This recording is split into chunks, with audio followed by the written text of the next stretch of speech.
on dit des choses autour de sa vie privée. Mais enfin, il n'est pas là, évidemment, pour se défendre. Mais c'est cette confusion entre ce qu'on dit sur lui, entre cet homme qui aime les femmes, et le viol. C'est ce raccourci qui devient insupportable. Vous avez votre débat sur ce que la presse aurait dû dire ou écrire. Mais est-ce que c'est le sujet aujourd'hui ? Alors attendez, je vous donne la parole dans un instant, mais il y a l'avocat de Dominique Strauss-Kahn qui est en train de s'exprimer en direct. William Taylor, nous l'écoutons. Les choses sont beaucoup plus positives maintenant qu'au départ.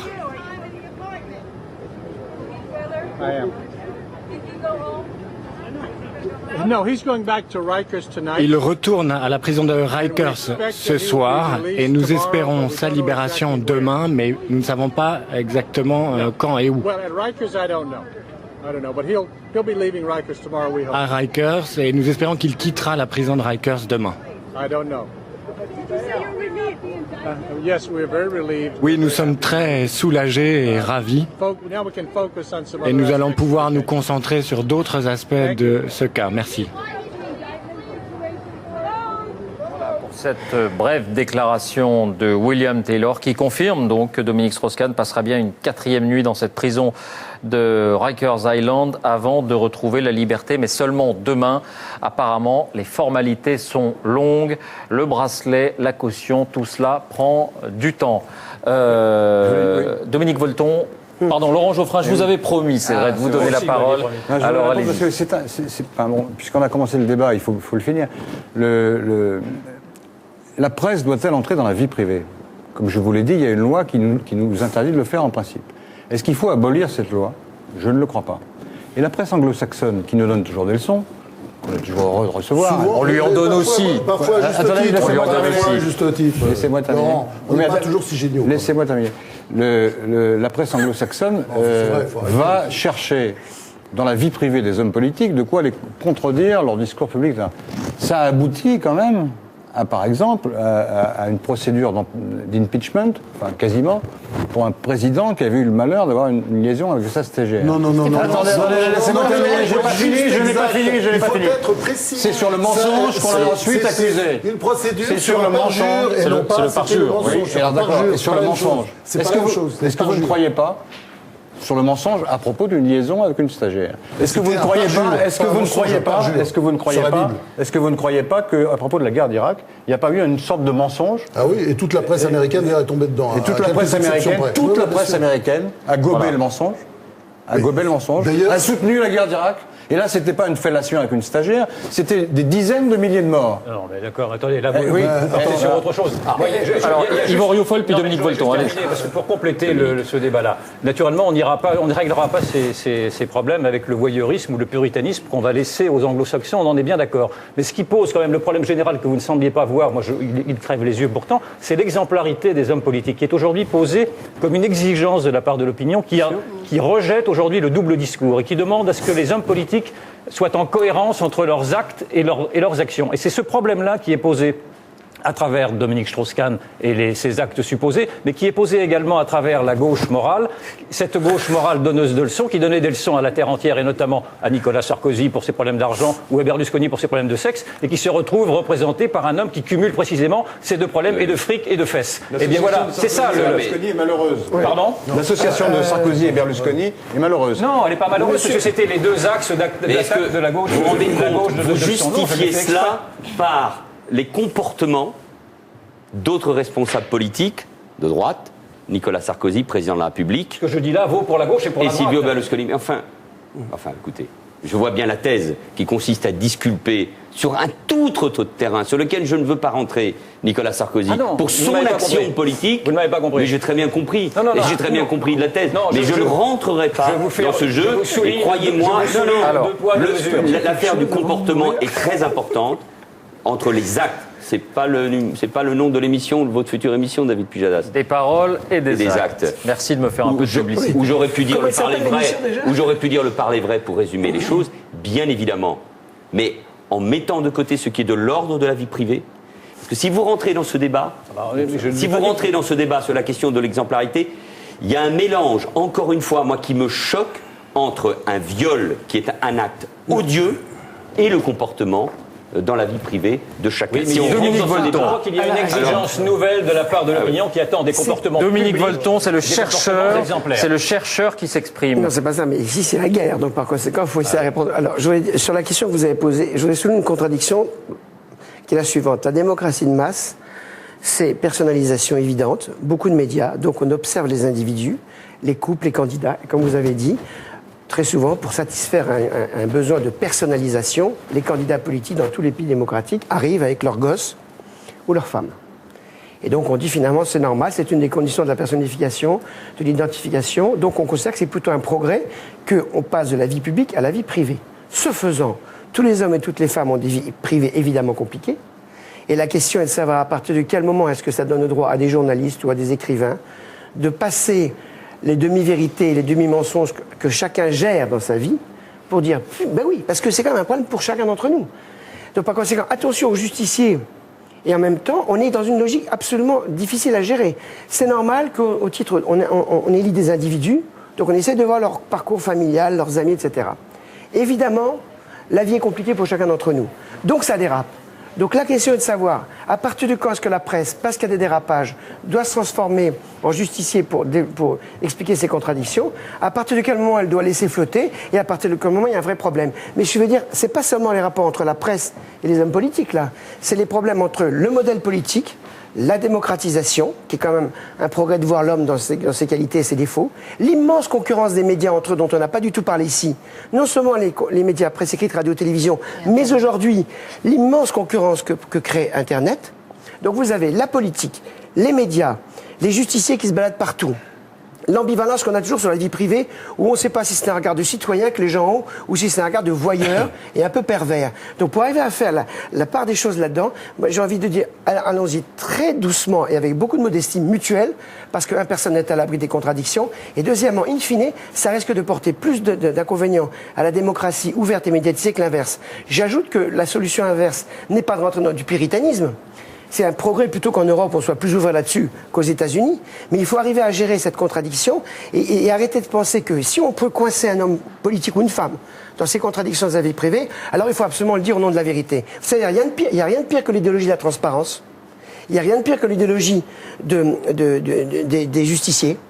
Et il n'y a rien de pire de ceux qui s'imaginent, je m'excuse pour une seconde, qui s'imaginent qu'au nom du droit à l'information, on doit tout dire. Il n'y a rien de pire que l'idéologie de l'étouffement aussi, il faut rajouter ça aussi. Mais objectivement, avec le nombre de médias qu'il y a en Europe, l'Internet et compagnie, c'est quand même pas demain qu'une chose sera étouffée. On est même dans une folie inverse, puisqu'on pense que le média d'à côté a dit quelque chose, on court encore plus vite pour essayer de trouver une autre révélation. Alors dans un instant, je vais vous montrer un sondage qui va peut-être vous surprendre sur ce que les Français pensent du traitement des médias, de la vie privée des hommes politiques. D'abord, je voudrais qu'on écoute Hélène Jouan qui a demandé la parole. Juste une seconde, je crois qu'effectivement, il ne s'agit pas d'être binaire, c'est-à-dire après s'être voilé la face pendant et ne pas avoir voulu rentrer dans la chambre à coucher des hommes politiques, à mon avis, à juste titre. Il n'est pas voilà. Mais il y a quand même des choses, et ce qui se passe aujourd'hui avec DSK doit nous interpeller sur nos propres pratiques. Moi, il y a quelque chose qui m'a vraiment embêté depuis le début de la semaine, c'est de redécouvrir finalement la lettre qu'avait écrite Piroshka Nagy en 2008, je crois, au moment où finalement le FMI dit bon, on a fait une enquête, ok, c'est une relation entre adultes consentants, donc, mais il y a quand même une grave erreur de jugement, donc attention. À ce moment-là, le FMI met quand même en garde Dominique Strauss-Kahn contre ces éventuelles pratiques. Et elle écrit une lettre qui est rendue publique, elle rend publique en tout cas, où elle dit c'est un homme brillant, contact.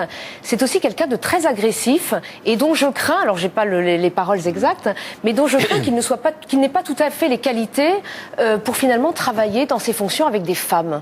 Et ça ressort maintenant. Personne n'a fait d'enquête derrière, à mon avis. C'est très juste ce que dit Hélène. Et moi, là, ça fait depuis lundi, je me dis, quand même, il y avait ça. Et ça, c'était quelque chose qui était écrit. C'est-à-dire, c'est pas des rumeurs qu'on entend soi-disant dans les dîners parisiens. C'est pas ce qu'on plus le témoignage d'une jeune fille qui avait été subi une tentative de viol également. Qui est un tout petit peu plus un livre qui s'appelait Cassandre, qui décrivait également cela il y a encore un an. C'était quelque chose, c'était une enquête qui avait été faite. Contrairement à ce que tu disais, on en parlait dans la presse. Mais moi, je trouve que c'est très intéressant ce que dit Hélène, parce que c'est pour ça que ce débat est important. Je suis désolé, Emmanuel, il est très important ce débat. C'est qu'on se rend compte que, aujourd'hui, si on fait le bilan des premiers jours, on se rend compte qu'il y a en France je suis désolé de le dire, on a le sentiment vraiment un mépris de la femme.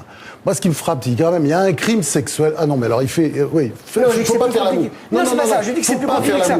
Il y a un crime sexuel. Il y a une accusation de crime sexuel et ça fait rigoler. Ça fait rigoler. Ça a complètement changé. Mais ça fait rigoler personne. Non, ça a changé en 20 ans. Tout à fait estimable. On dit qu'il n'y avait pas mort d'homme, etc.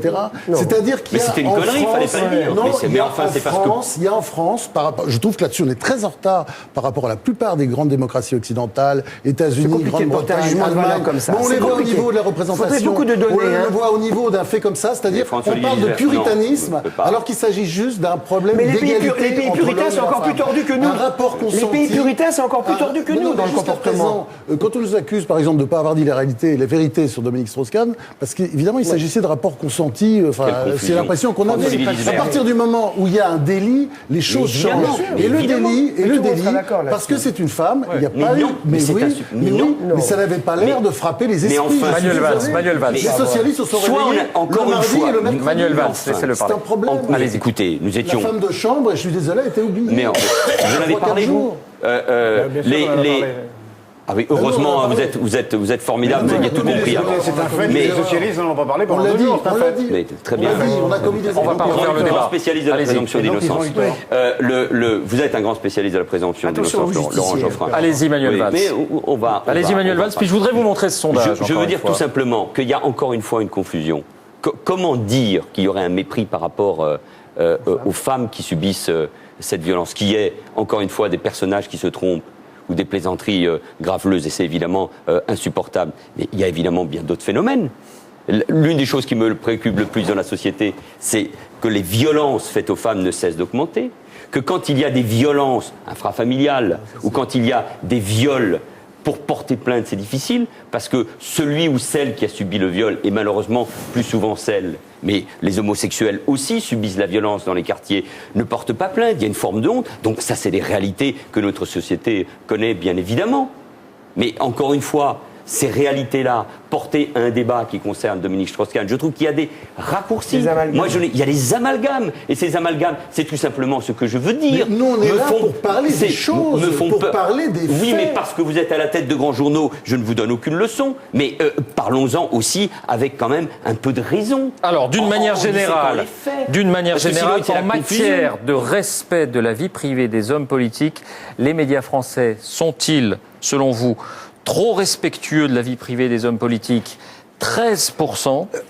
Pas assez respectueux de la vie privée des hommes politiques, 42%, comme il convient, 42%. Autrement dit, d'après les sondés, ça n'est qu'un sondage, mais c'est tout de même une indication, le modèle français, entre guillemets, de respect de la vie privée des hommes politiques doit continuer. Oui, mais c'est vrai qu'il y a une digue, il y a une digue depuis des années, il y a une digue, enfin c'est une digue qui a été instituée depuis des décennies, et cette digue, à mon avis, elle est en train de flageoler, et un jour elle va se briser. Les Français souhaitent qu'elle perdure. Parce qu'il y a la loi, pour l'instant. Cette loi perdure. Mais moi aussi, je suppose que c'est un trait culturel. On sent très bien la je pense que le respect de la vie privée est un acquis, mais le problème aujourd'hui qui se pose à notre profession, c'est pas le respect de la vie privée. Nous sommes tous d'accord ici pour dire qu'il faut la respecter.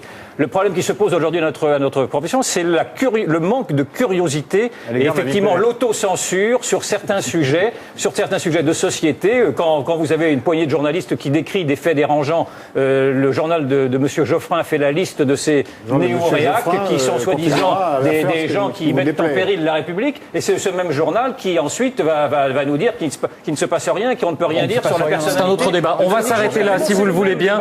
Dominique Volton. Je me souviens que j'ai dit que le journal de M. Geoffrin a dit le contraire. S'il vous plaît, là on est sur toute autre chose. Dominique Volton, vous concluez sur ce débat, et puis 3 questions politiques à Manuel Valls. On retourne à New York, et on s'arrête là pour ce soir. Je voudrais justement dire une chose. Une des questions qui je trouve les plus étonnantes dans ce qui se passe depuis dimanche, c'est qu'on réalise combien les différences culturelles sont radicales entre les pays. C'est-à-dire que nous, dans les pays latins, et même une partie des pays européens, nous croyons à la frontière privée-publique. On y croit, c'est un trait culturel très profond. Vous allez dans d'autres pays du monde occidental, les frontières ne sont pas du tout les mêmes. Mais moi, ce qui m'intéresse, c'est la contradiction entre cette mondialisation de l'information qui va de plus en plus vite et qui fait que quand on se heurte sur les traditions privées-publiques ou sur le mode d'organisation de la justice, c'est la même chose. On a réagi extrêmement violemment à la manière dont DSK a été traité. Ça prouve une chose, que si on veut communiquer un peu plus entre nous, il suffit pas de s'envoyer des milliers d'images. Il faut aussi comprendre les modèles culturels les uns des autres et ne pas juger trop. Et c'est vrai pour les Américains. Je vous rappelle que l'agressivité de la presse américaine et des élites depuis le début de la semaine est très violent.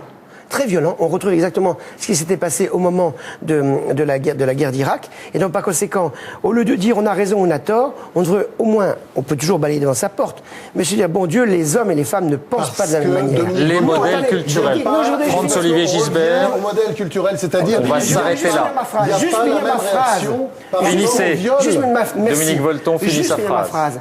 Au-delà de l'information, le débat aussi. Il y a les cultures, les idéologies, les représentations du monde. Et si on veut que cette mondialisation de l'information soit un peu respectueuse des uns des autres, il faut qu'on comprenne que l'information, c'est le plus simple, et que comprendre comment les uns et les autres fonctionnent, c'est plus compliqué. Et c'est ça les problèmes politiques qui sont devant nous. Alors, bien au-delà de cette affaire. Voilà. Et dans la culture française, s'il vous plaît, François-Olivier Gisbert. Non, Manuel Valls, c'est vous qui allez avoir la parole maintenant. Dans la culture française, on ne fait jamais une émission de débat sans terminer par quelques questions 100% politique. Donc 3 questions à vous, Manuel Valls, puis on retourne à New York parce qu'il y a du nouveau. Dominique Strauss-Kahn ne portera pas de bracelet électronique. On va avoir les précisions dans un instant. D'abord 3 questions simplement. On va pas faire rouvrir un débat politique maintenant, mais 3 petites questions, Manuel Valls.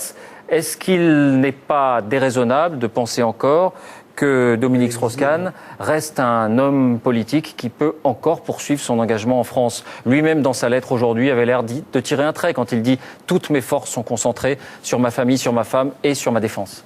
C'est lui qui le dit et il le dit avec raison. Évidemment qu'il est mobilisé avant tout pour prouver son innocence et pour être aux côtés des siens, bien évidemment. Et le Parti socialiste doit en tirer les conséquences? Le Parti socialiste, comme tout le monde, va en tirer forcément les conséquences. Ajuster son calendrier? Mais le calendrier prévoit que l'ouverture des candidatures aux primaires, c'est la question que vous vouliez me poser, est prévue pour le 28 juin. Il n'y a pas un désarroi aujourd'hui qui justifie qu'on accélère les choses? Mais pourquoi les accélérer? L'élection présidentielle est dans un an. Il y a un choc. Donc, je le disais tout à l'heure, c'est pas seulement les socialistes qui ont été touchés par cette affaire-là. Moi, j'ai rencontré encore une fois beaucoup de Français qui me disaient « Mais qu'est-ce qui va se passer? Qu'est-ce qu'on va devenir ?» Il faut laisser un peu de temps, il faut laisser passer ces débats, même s'ils existent encore une fois, il faut le laisser passer. En tout cas, pour ce qui concerne les socialistes, je vous réponds plus directement, à une situation qui reste exceptionnelle. On ne va pas faire, comme le titrait le journal Le Monde cet après-midi, comme si rien ne s'était passé. Enfin, ce débat, ce qui s'est passé, vont laisser des traces dans la société française. Enfin, en tout cas, vous le souhaitez, et je pense que c'est ainsi que les Français vont le ressentir. Donc, à une situation exceptionnelle, il faut une réponse exceptionnelle. Et moi, je crois qu'il faut... Quelle réponse? Je pense qu'il faut, psychologiquement, mentalement, mettre les primaires entre parenthèses, non pas pour s'en débarrasser, non pas pour qu'elles n'aient pas lieu. Au contraire, c'est l'occasion de rebondir, d'avoir une forme de catharsis. Mais en tout cas, que les responsables du Parti socialiste, tous ceux qui sont candidats ou qui peuvent être candidats à l'élection présidentielle, se parlent et se disent à cette situation, à ce choc que nous venons de subir, même si c'est pas le Parti socialiste lui-même qui est atteint. Pourquoi, Manuel Valls? Pour arriver à quoi? Pour trouver les formes d'un processus qui dégage celui ou celle qui peut demain les représenter à l'élection présidentielle. Mais ça, c'est les primaires. Si, je crois que c'est relativement simple, mais vous avez parfaitement compris. Si les primaires, c'est refaire le congrès de Reims, c'est-à-dire au fond nous tourner vers nous-mêmes, et pas nous tourner vers les Français. Si c'est la revanche de ce congrès, si c'est une bataille de chiffonniers qui ne porte pas sur les idées, eh bien alors à ce moment-là, oui, nous courons évidemment à la défaite. Donc il faudrait plutôt des primaires de ratification sur une candidature un peu consensuelle. C'est trop tôt. Ce que je demande et ce que je crois sincèrement, j'ai moi-même dit que j'étais candidat à l'élection présidentielle. J'ai moi-même dit que si Dominique Strauss-Kahn, parce qu'il représentait cette synthèse entre l'efficacité économique et la justice sociale, que je le soutiendrais, parce qu'il haussait le niveau de jeu, parce que son expérience internationale, parce qu'il était un peu le mécanicien de la globalisation. Mais moi, franchement, François-Olivier, j'ai même pas envie de sourire là. Les choses sont suffisamment graves et le type de débat que nous avons, la seule chose, c'est que je crois que nous devons discuter, discuter entre nous parce qu'il faut rassurer pas seulement les électeurs de gauche. Et un mot sur votre sort à vous, Manuel Valls. Vous avez dit justement, si Dominique Strauss-Kahn est là, je ne serai pas candidat. Mais il n'est vraisemblablement plus là. Je applique le principe que je viens d'évoquer. Je m'interdis évidemment rien. J'ai envie de représenter une nouvelle génération, une gauche moderne, une gauche populaire, une gauche qui comprend le monde. Et vous dites priorité à un candidat. La priorité, c'est de trouver, me semble-t-il, les modes qui nous permettent d'éviter un affrontement qui nous mènerait à la perte et qui nous mènerait à l'élimination des seconds tours. Les primaires, c'est au mois de septembre et au mois d'octobre. Les candidatures, c'est à partir du 28 juin. Nous allons adopter, nous sommes en train d'adopter ce soir, les militants ont voté notre projet, il y a une convention nationale dans quelques jours. Eh bien, je crois qu'autour de Martine Aubry, autour de tous ceux, on se réunit d'ailleurs la semaine prochaine, qui comptent au sein du Parti Socialiste, qui comptent dans le rapport avec l'opinion, essayons de discuter sereinement de cela, plutôt que de lancer les candidats. Je n'ai pas dit cela, je dis le contraire. Je dis que les primaires, c'est un moyen de régler. Vous demandez à François Hollande de se retirer, par exemple ? Je n'ai pas du tout dit cela, et je pense que les Non, primaires ne doivent pas se transformer non plus dans une volonté de nier à François Hollande d'être candidat. Mais on peut débattre entre dirigeants du Parti Socialiste d'une candidature pour trouver unique. la solution. On peut débattre. Bien sûr. Il y aura sans doute plusieurs candidatures. Vous souhaiteriez qu'Hollande se retire, quoi. J'ai pas dit ça. Vous l'avez Je suggéré. n'ai pas dit cela. Non, j'ai dit tout simplement que ceux qui sont candidats... Mais est-ce que la politique peut être considérée comme autre chose qu'une course de petits chevaux après ce qui s'est passé? On parlait de ça. Dominique Strauss-Kahn allait... Il y a la France. Dominique Strauss-Kahn, précisément, aussi. merci. C'est la France. Dominique Strauss-Kahn allait être sûrement le candidat du Parti Socialiste. Vous le savez. Non, c'était pas sûr. Bon, vous le savez. Non, C'est comme ça non, c'est pas sûr. Écrivez dans certains Oui, journaux. d'accord. Bon, alors, mais en tout cas, s'il n'est plus là, pas. au moins qu'il y ait cette discussion, et on doit le faire sérieusement entre dirigeants. Chasser le naturel, il revient au galop. Vous voyez que nos éditorialistes politiques, ils sont vraiment sur le coup. Petite anecdote. Voilà. C'est un sujet, alors que le sujet, ce sont la France, les il y a des Français. grands... Il y a un grand... C'est pas seulement Je peux terminer par une anecdote. C'est pas seulement des anecdotes. Mais allez-y, racontez-en une, parce qu'on les aime aussi. Qui renvoie le débat, ce que je disais. Je racontais il y a un instant, en coulisses, à Hélène Jouan, ce que j'avais entendu à la buvette de l'Assemblée nationale il y a quelques années. On venait me dire, Manuel, Dominique Baudis, hein, c'est sûr, il est coupable. On a des photos. Si on avait eu ce débat, ce soir-là, sur les fameuses révélations de ce qu'on avait appelé l'affaire Allègre, sur les parties fines dans le palais de justice de Toulouse, un homme était à terre. Il a été totalement innocenté. Je veux dire, encore une fois, la politique, c'est suffisamment sérieux pour que nous fassions attention à chaque fois, que ce soit sur les sujets de fond ou sur les thèmes que nous avons traités, pour le faire avec raison. Notre peuple, les Français, sont désorientés. Raison de plus pour que tous, et votre émission, j'espère, y aura contribué, que tous nous fassions preuve de raison avant de jeter les gens aux chiens. On vous a entendu, Manuel Valls, merci. On retourne à New York. Il y a de nouvelles informations. Maryse, rebonsoir. Vous avez été avec nous tout au long de la soirée. Quels sont les derniers éléments ? Eh bien, on a appris que finalement, Dominique Strauss-Kahn serait sous contrôle électronique permanent, ce qui veut dire qu'il ne portera pas forcément un bracelet électronique, mais qu'il sera filmé en permanence dans l'appartement que son épouse a loué pour lui à Manhattan. Je vous rappelle sinon qu'il a 7 chefs d'inculpation contre lui, agression sexuelle, tentative de viol, séquestration, attouchement non consenti. Il risque pour tout cela jusqu'à 75 ans de prison. C'est donc une très longue bataille judiciaire qui commence pour Dominique Strauss-Kahn, qui s'installera donc dès demain dans cet appartement de Manhattan. À la porte de cet appartement se trouvera en permanence un garde armé qui surveillera les allées et venues dans cet appartement. Et seulement 4 personnes seront autorisées à rentrer dans cet appartement. 4 personnes dont les noms ont déjà été donnés au juge. Un garde armé en permanence, des caméras de vidéosurveillance en permanence. C'est effectivement un régime de surveillance assez draconien auquel il sera soumis. Merci beaucoup Maryse Burgot pour ces informations.